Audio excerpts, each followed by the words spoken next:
អង្គការមូលនិធិប្រាសាទពិភពលោកហៅកាត់ថា WMF កំពុងបន្តកិច្ចសហការជាមួយអាជ្ញាធរជាតិអប្សរាដើម្បីជួសជុលជ្រុងខាងលិចប្រាសាទភ្នំបាខែងដោយរំពឹងថានឹងបញ្ចប់គម្រោងទាំងស្រុងនៅក្នុងឆ្នាំ2029 លោកជីវភិរមប្រធានបច្ចេកទេសគម្រោងជួសជុលប្រាសាទភ្នំបាខែងនៃអង្គការ WMF បានឲ្យដឹងថាគម្រោងជួសជុលជ្រុងខាងលិចបានចាប់ផ្ដើមដំណើរការពីឆ្នាំ2026ហើយក្រុងនឹងបញ្ចប់នៅឆ្នាំ2029លោកបានបញ្យល់ថាក្រុមការងារបានជួសជុលផ្នែកកំរ៉ាលនៅតាមជាន់ទាំង4ដែលតាំងដោយអក្សរ F ជាន់ក្រោមនិងរហូតដល់អក្សរ C ដែលជាជាន់ទី4នេះជាដំណាក់កាលទី3នៃគម្រោងជួសជុលប្រាសាទភ្នំបាខែងខណៈដែលអង្គការ WMF បានចូលខ្លួនចូលរួមអភិរក្សប្រាសាទនេះតាំងពីឆ្នាំ2004មកចាប់ពីឆ្នាំ2004ដល់ឆ្នាំ2007អង្គការ WMF បានចូលមកសិក្សាស្រាវជ្រាវនិងធ្វើគម្រោងជួសជុលសាកល្បងនៅជាន់ F ជ្រុងខាងត្បូងឈៀងខាងលិចដំណាក់កាលទី2ពីឆ្នាំ2008នឹងបញ្ចប់នៅឆ្នាំ2019ដោយបានជួសជុលចាប់ពីពាក់កណ្ដាលជណ្ដើរខាងជើងនិងខាងត្បូងទៅជ្រុងខាងកើតហើយក្នុងគម្រោងនោះក៏បានធ្វើកំណាយរួមនឹងការអភិរក្សមួយចំនួនផងរីឯដំណាក់កាលទី3ចាប់ពីខែសីហាឆ្នាំ2019រហូតដល់ឆ្នាំ2029តាមការបញ្ជាក់ពីអ្នកជំនាញមកដល់បច្ចុប្បន្នគម្រោងជួសជុលប្រាសាទភ្នំបាខែងទាំងមូលសម្រេចបានប្រមាណ 75% ហើយក្នុងនោះការងារជួសជុលនៅជ្រុងខាងលិចកំពុងដំណើរការជួសជុលបានប្រហែល 25% ចំពោះស្ថានភាពខូចខាតនៅជ្រុងខាងលិចអ្នកជំនាញបញ្យល់ថាមានការស្រុតគ្រឹះថ្មងាកចេញពីគ្នានិងមានការដួលរលុះថ្មនៅផ្នែកជញ្ជាំងនិងចម្លាក់តោក្រៅពីជួសជុលពង្រឹងឡើងវិញក្រុមការងារក៏បានពង្រឹងថ្មភ្នំដែលខ្លះបានប្រេះនិងមានការពុកផុយដោយប្រើបច្ចេកទេសមួយចំនួនដើម្បីឲ្យវារឹងមាំឡើងវិញលោកគង់សាបុតនាយកប្រចាំប្រទេសនៃអង្គការ WMF បានបង្ហាញពីមោទនភាពក្នុងនាមស្ថាប័នអន្តរជាតិរបស់សហរដ្ឋអាមេរិកដែលបានរួមចំណែកជួសជុលប្រាសាទមួយចំនួនក្នុងរមណីយដ្ឋានអង្គរចាប់ពីឆ្នាំ1989មក WMF បានចូលរួមអភិរក្សនិងជួសជុលប្រាសាទព្រះខ័នប្រាសាទតាសោមប្រាសាទអង្គរវត្តនិងបច្ចុប្បន្នកំពុងជួសជុលប្រាសាទភ្នំបាខែងបន្ថែមពីនេះនាយកប្រចាំប្រទេសរូបនេះក៏បានថ្លែងអំណរគុណដល់ក្រសួងវប្បធម៌និងវិចិត្រសិល្បៈក៏ដូចជាអគ្គនាយកអាជ្ញាធរជាតិអប្សរាឯកឧត្តមបណ្ឌិតហងពៅដែលបានផ្ដល់ទីតាំងត្រៀមកសាងមជ្ឈមណ្ឌលព័ត៌មាននៅខាងក្រោមជើងភ្នំបាខែងដែលគម្រោងកំពុងសិក្សានិងសាងសង់នាពេលដ៏ឆាប់ខាងមុខមជ្ឈមណ្ឌលនេះនឹងតាំងបង្ហាញពីព័ត៌មាននិងសកម្មភាពនានានៃគម្រោងជួសជុលប្រាសាទភ្នំបាខែងដើម្បីឲ្យសាធារណជនក៏ដូចជាភ្ញៀវទេសចរបានដឹងនិងស្រាវជ្រាវជាដើមកម្មវិធីចំណេញទ្វេដងអាជីវករទិញប្រអប់ Sky One TV ស៊េរីថ្មីចំណេញប្រាក់ច្រើនជាងដំឡើងប្រអប់ Sky One TV ស៊េរីថ្មីក៏ចំណេញប្រាក់ច្រើនផងដែរអ្នកទស្សនាទទួលបានប៉ុស្តិ៍ច្រើនព្រមទាំងប៉ុស្តិ៍កីឡាបាល់ទាត់ពិភពលោកគ្រប់ស្ថាប័ន Sky One TV លើសពីទូរទស្សន៍នៅកម្ពុជា Sky One TV សូមភ្ជាប់គម្រោងថ្មីច្រើនជាង140ប៉ុស្តិ៍តម្លៃពិសេសមួយឈុត$65ដោយមិនគិតថ្លៃសេវាប្រចាំខែ Sky One TV លើសពីទូរទស្សន៍នៅកម្ពុជានៅឆ្នាំ2025អគ្គនាយកដ្ឋានតំបន់ការពារធម្មជាតិនៃក្រសួងបរិស្ថានបានពង្រឹងការគ្រប់គ្រងគម្រប់បៃតងនៅតាមតំបន់ការពារធម្មជាតិដោយធ្វើការបោះបង្គោលកំណត់ព្រំប្រទល់បានចំនួន1000បង្គោលនេះបើយោងតាមការផ្សព្វផ្សាយរបស់ក្រសួងបរិស្ថាននៅថ្ងៃទី13ខែមករាឆ្នាំ2026ក្រសួងបរិស្ថានបន្ថែមថានៅក្នុងឆ្នាំ2026អគ្គនាយកដ្ឋានតំបន់ការពារធម្មជាតិក្រុងនឹងបោះបង្គោលព្រំប្រទល់សរុបចំនួន1000បង្គោលបន្ថែមទៀតក្នុងគោលបំណងជំរុញការចុះបញ្ជីដីរដ្ឋនៅក្នុងតំបន់ការពារធម្មជាតិសូមបញ្ជាក់ថាក្រសួងបរិស្ថានមានផែនការបោះបង្គោលព្រំប្រទល់សរុបចំនួន15759បង្គោលដើម្បីជំរុញការចុះបញ្ជីដីរដ្ឋនិងធានាការគ្រប់គ្រងតំបន់ការពារធម្មជាតិឲ្យកាន់តែមានប្រសិទ្ធភាពបច្ចុប្បន្នក្រសួងបរិស្ថានបានបោះបង្គោលសរុបចំនួន3500បង្គោលដែលនៅសល់ចំនួនបង្គោលសរុបចំនួន12119បង្គោលទៀតដែលត្រូវបោះក្នុងឆ្នាំបន្តបន្ទាប់ទាក់ទង នឹងការកំណត់និងបែងចែកតំបន់គ្រប់គ្រងបច្ចុប្បន្នតំបន់ការពារធម្មជាតិនៅកម្ពុជាមានចំនួន73តំបន់គ្របដណ្ដប់លើផ្ទៃដីទំហំជាង7លានហិកតាស្មើនឹង 41% នៃផ្ទៃដីសរុបរបស់ប្រទេសតំបន់ការពារធម្មជាតិត្រូវបានបែងចែកជាប្រភេទរួមមានឧទ្យានជាតិមានចំនួន9តំបន់ឧទ្យានជាតិសមុទ្រមានចំនួន2តំបន់ដែនជម្រកសត្វព្រៃមានចំនួន18តំបន់តំបន់ការពារទេសភាពមានចំនួន14តំបន់តំបន់ប្រើប្រាស់ចរន្តយ៉ាងមានចំនួន11តំបន់តំបន់អារាមសាមានចំនួន5តំបន់និងតំបន់បេតិកភណ្ឌធម្មជាតិមានចំនួន14តំបន់យុទ្ធសាស្ត្រចក្រាវិស័យបរិស្ថានបានដាក់ចេញសសរស្តម្ភទី2គឺភាពបៃតងដែលសំដៅលើការបង្កើនគម្របព្រៃឈើជាតិនិងឆ្ពោះទៅអាជីវកម្មភាពកាបូនរបស់កម្ពុជានៅឆ្នាំ2050តាមរយៈភាពបៃតងនេះក្រសួងបរិស្ថានបានដាក់ចេញនូវវិធានការពង្រឹងការគ្រប់គ្រងតំបន់ការពារធម្មជាតិពង្រីកគម្របព្រៃឈើជាតិនិងការអភិវឌ្ឍជីវភាពសហគមន៍មូលដ្ឋានដោយអនុវត្តយ៉ាងម៉ឺងម៉ាត់នៅក្រមបរិស្ថាននិងធនធានធម្មជាតិនិងបទបញ្ញត្តិនេះជាធរមានមិនមានការលើកលែងចំពោះបទល្មើសធនធានធម្មជាតិឡើយកម្មវិធីចំណេញទ្វេដងអាជីវករ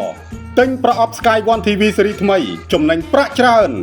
ជាងដំឡើងប្រអប់ Sky One TV ស៊េរីថ្មីក៏ចំណេញប្រាក់ច្រើនផងដែរ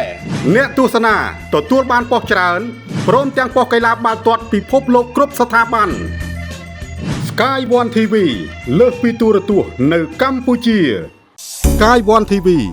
សូមភ្ជាប់គម្រោងថ្មីច្រើនជាង140ប៉ុស្តិ៍តម្លៃពិសេសមួយឈុត$65ដោយមិនគិតថ្លៃសេវាប្រចាំខែ Sky One TV លើសពីទូរទស្សន៍នៅកម្ពុជាឯកឧត្តមខុយរីដាអភិបាលខេត្តពោធិ៍សាត់បានលើកទឹកចិត្តដល់ប្រជាពលរដ្ឋនៅឃុំសាស្រុកកណ្ដៀងក៏ដូចជាភូមិឃុំស្រុកនានានៅទូទាំងខេត្តពោធិ៍សាត់សូមខិតខំដាំបន្លែធម្មជាតិដើម្បីកាត់បន្ថយការចំណាយបង្កើនជីវភាពក្នុងគ្រួសារនិងសហគមន៍ឯកឧត្តមអភិបាលខេត្តបានលើកទឹកចិត្តដូចនេះនៅក្នុងឱកាសចុះសាកសួរសុខទុក្ខនិងសង្កេតអំពីស្ថានភាពរស់នៅពីបរិស្ថានអនាម័យនិងការប្រកបរបរកសិកម្មការដាំបន្លែនិងដំណាំផ្សេងៗរបស់ប្រជាកសិករក្នុងឃុំសាស្រុកកណ្ដៀងខេត្តពោធិ៍សាត់កាលពីរសៀលថ្ងៃទី13ខែមករាឆ្នាំ2026ជាមួយគ្នានេះដែរឯកឧត្តមខុយរីដាបានកោតសរសើរដល់ប្រជាពលរដ្ឋក្រៅពីការងារបង្កបង្កើនផលស្រូវបានយកពេលវេលាទំនេរងាកមកដាំដុះបន្លែធម្មជាតិដើម្បីផ្គត់ផ្គង់ក្នុងគ្រួសារនិងអាចនាំយកទៅលក់នៅលើទីផ្សារក្នុងភូមិឃុំស្រុកថែមទៀតព្រោះបន្លែរបស់យើងគ្មានជាតិគីមីមិនប៉ះពាល់សុខភាពជាពិសេសថាអាចកាត់បន្ថយការនាំចូលបន្លែពីប្រទេសជិតខាង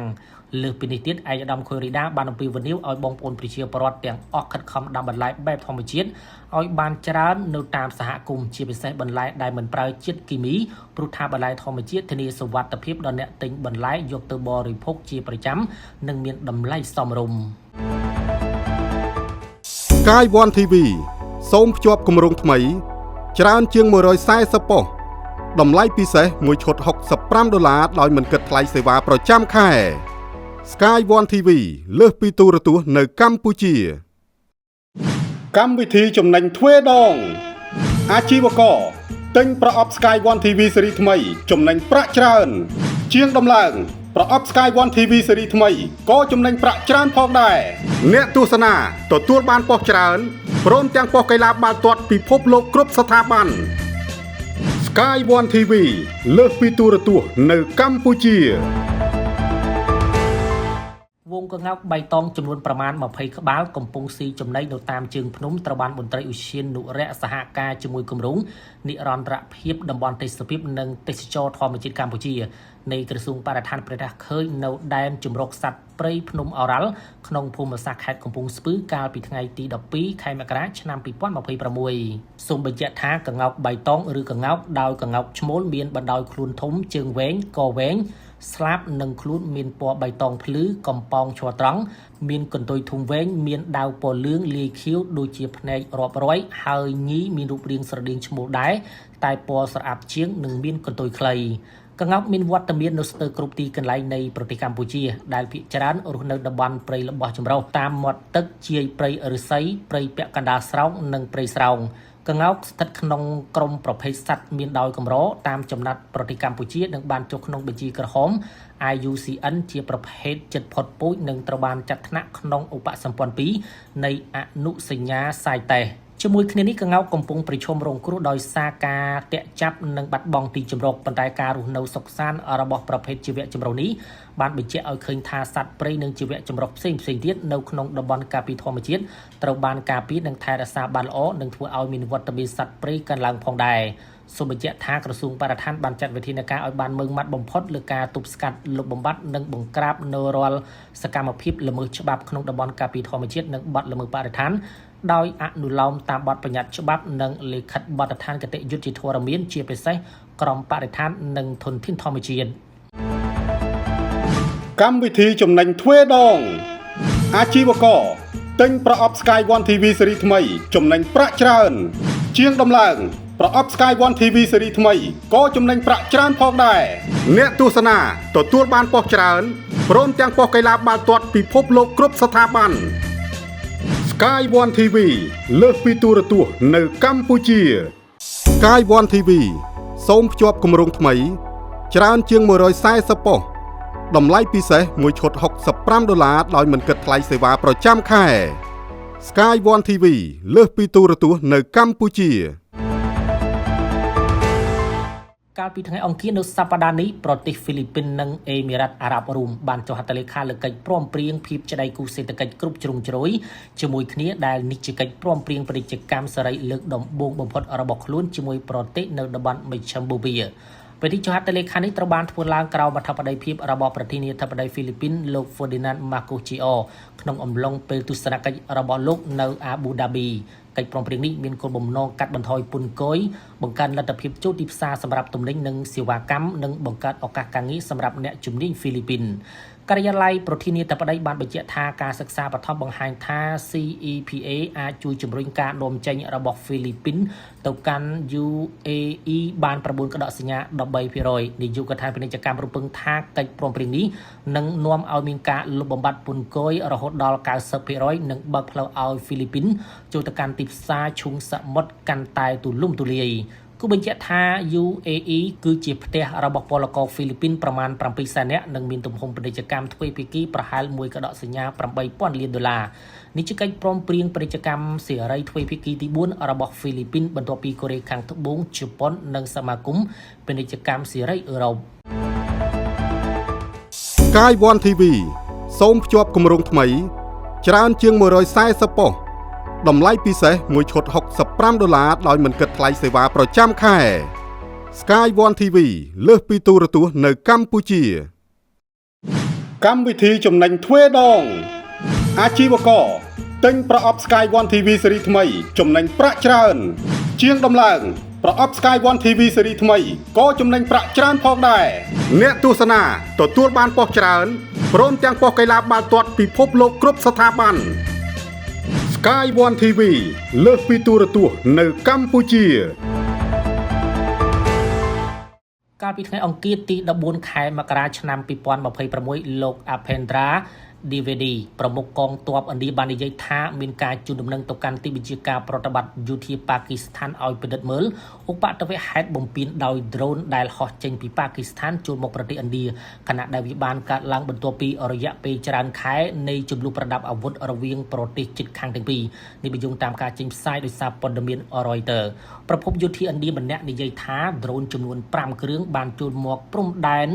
ចាមូនៃតំបន់ហ្គាស្មៀបែកខាងឥណ្ឌាកាលពីថ្ងៃអាទិត្យកន្លងទៅនៅក្នុងឧបទ្ទវហេតុមួយផ្សេងទៀតកាលពីថ្ងៃសុក្រដ្រូនមួយគ្រឿងហោះមកពីប៉ាគីស្ថានសង្ស័យថាត្រូវបានបាញ់ទម្លាក់បើតាមលោក DVD បានឲ្យដឹងថាយ៉ាងហោចណាស់ដ្រូន8គ្រឿងត្រូវបានរកឃើញចាប់តាំងពីថ្ងៃសៅរ៍សប្តាហ៍មុនមក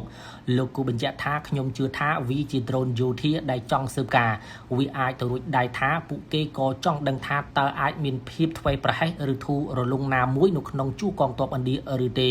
ជំវិញព័ត៌មាននេះភាគីប៉ាគីស្ថាននៅមិនទាន់មានការបញ្ជាក់នោះទេ